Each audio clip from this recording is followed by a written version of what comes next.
So here when I come to a CA session, what I love is that now you guys understand. Basically, we have to build on that. The difference between these two, you observed correctly, everybody would have observed the same way.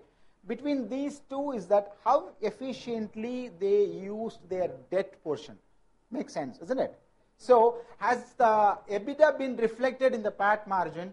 See, the struggle for a cement company is that they have to keep on borrowing. That's why the EBITDA margin more or less remains the same, but the PAT margin keeps fluctuating because you have increased the fixed component and the variable components come into play here. When the variable component come into play, probably it erodes your PAT margin. Okay, so you have to compare both of them. If I ignore this, probably I ignore how the industry functions. If I ignore this, probably I ignore how a company functions. That is the sector specific EBITDA, and the PAT is the firm specific. Make sense?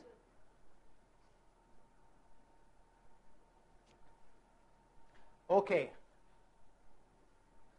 Somehow I didn't love with your data. That is why you see all the time I've been circling India Cements. Okay.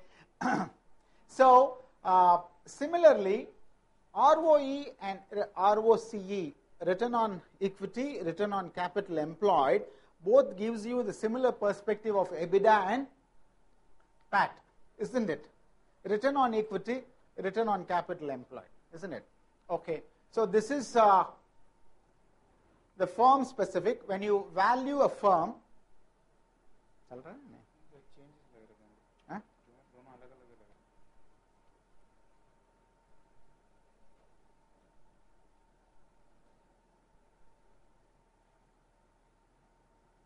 नहीं चल रहा है. अच्छा. Okay.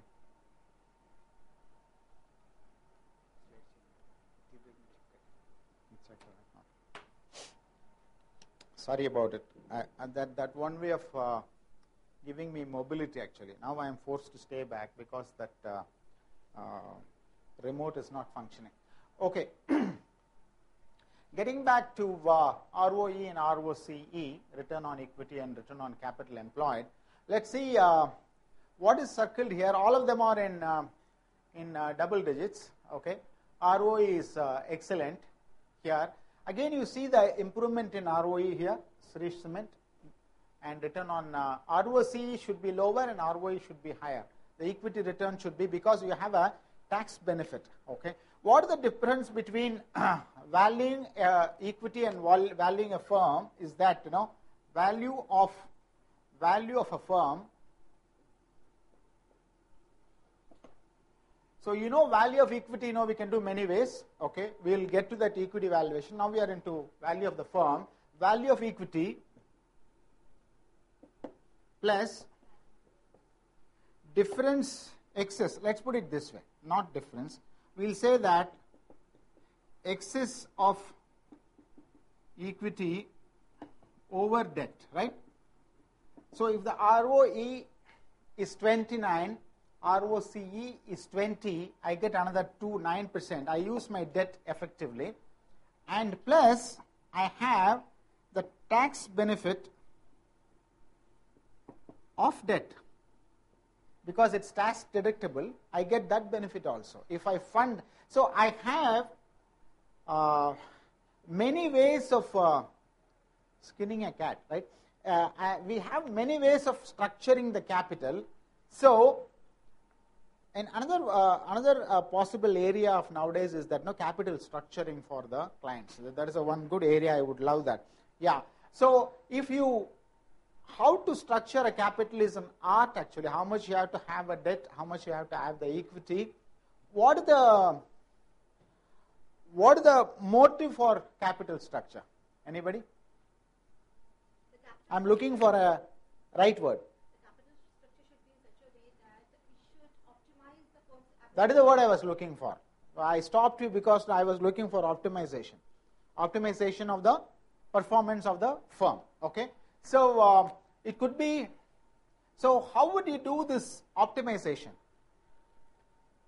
You have used the word. So I say that 33% debt and 66% equity. Okay. So that ratio is all right? Or 80-20, 75-25? Not necessarily. It varies. Yeah, okay. So, in other words, you are telling me is that I not only see the capital structure, I see the scenarios of the performance of this capital structure, future generation of cash flow based on the capital structure, isn't it? Okay, good thinking.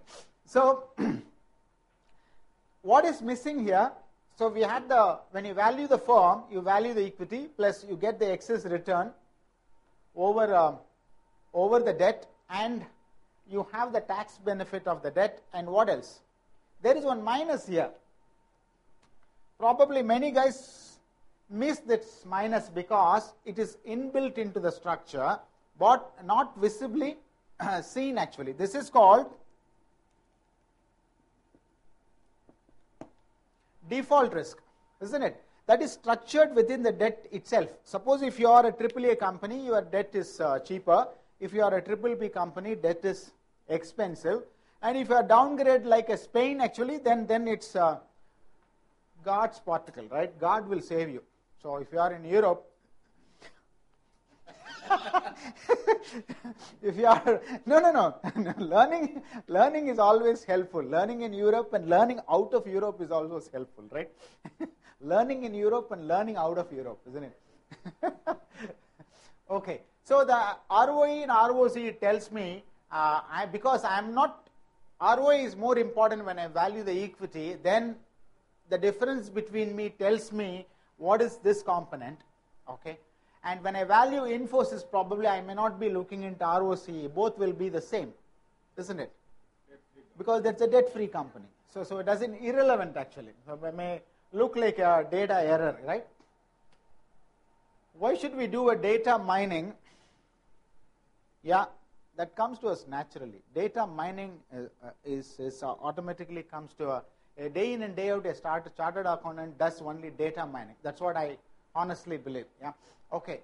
Now coming back to this left and right, PE and economic value by EBITDA. Yeah. Again, somebody could comment on this. I hate PE multiple. Yeah. I'm giving you a clue actually. PE multiple will tell you to compare Infosys as well as Ambuja Cements together. Infosys as well as Microsoft. Apple and BlackBerry, research in motion. Yeah. Sometimes you compare the right things, sometimes you compare the wrong things in the right areas. Why I told you Apple and research in motion is that now research in motion into a serious problem, Apple into serious upward move actually. Those both belong to the same sector.